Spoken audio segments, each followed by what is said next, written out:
Avec nos enfants, on rêve de rencontrer les animaux de la savane. En safari en Tanzanie, vous pourrez en voir beaucoup et de près. Girafes, éléphants, lions. Oh, les enfants vont rugir de bonheur. Je m'y crois déjà. C'est vous aussi les bruitages là ?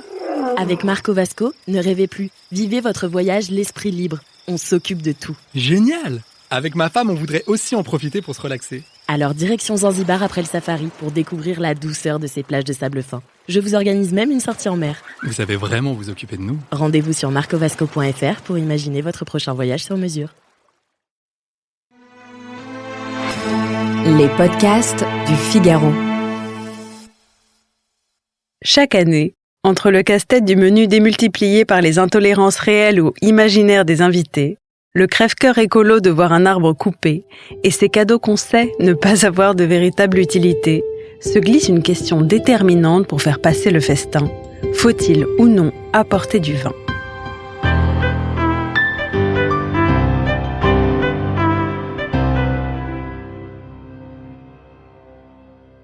Le soir du réveillon, la tentation est grande de s'en tirer à bon compte en rapportant une caisse de champagne, un bon vieux sauterne, voire un magnum de rouge correctement millésimé.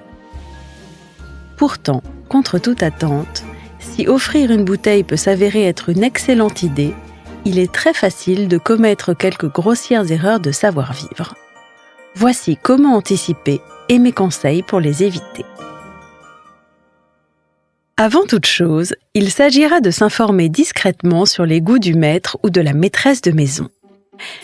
Alors, avant de vous précipiter chez votre caviste, premier conseil, renseignez-vous. Et oui, tout le monde n'aime pas le rouge tannique ou le blanc fruité. Une règle d'or à respecter, c'est que la priorité revient toujours à celui ou celle qui reçoit, peu importe l'avis de la majorité. Passez un innocent coup de téléphone pour vous enquérir du menu et surtout prévenir que vous comptez rapporter du vin. Si vous sentez votre interlocuteur se raidir, vous avez sans doute affaire à un fin connaisseur des bonnes manières puisque votre générosité pourra être interprétée comme une véritable impolitesse.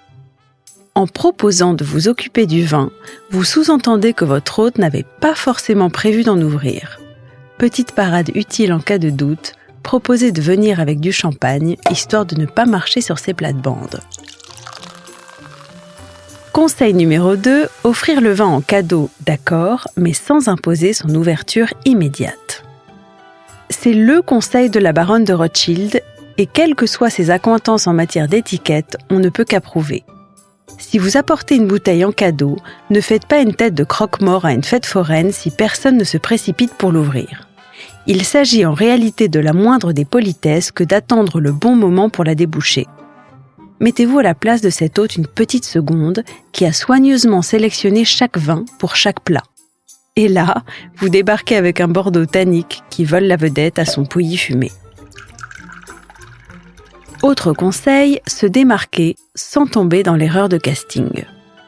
Rappelez-vous que l'élégance est mère de simplicité, ou l'inverse, peu importe, et qu'il vaut mieux éviter de jeter son dévolu sur ce Bourgogne ultra-nature, au risque de créer un douloureux effet kiss-cool chez ceux qui s'attendaient davantage à un sage Chambol Musigny qu'à un vin de France du Mâconnais. Si vous tenez vraiment à faire l'intéressant, concentrez-vous sur un moment spécifique des agapes, et notamment sur le dessert, en rapportant un vénérable Porto, un cognac confidentiel, voire même une chartreuse. Vous verrez, cet excès de classicisme produit toujours son petit effet, d'autant qu'il y a de grandes chances pour que la plupart des invités mettent le holà avant même l'arrivée des chocolats. Enfin, la règle du jamais vide. Vous avez prévu de ne pas aller vous coucher après les hors-d'œuvre ?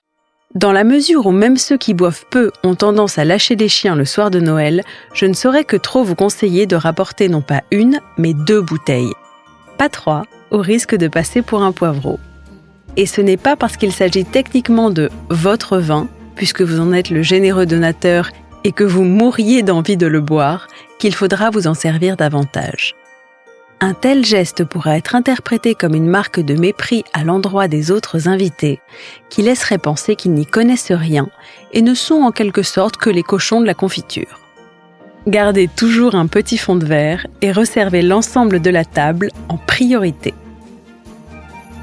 Maintenant, vous pouvez décider de vous lancer ou de tout annuler.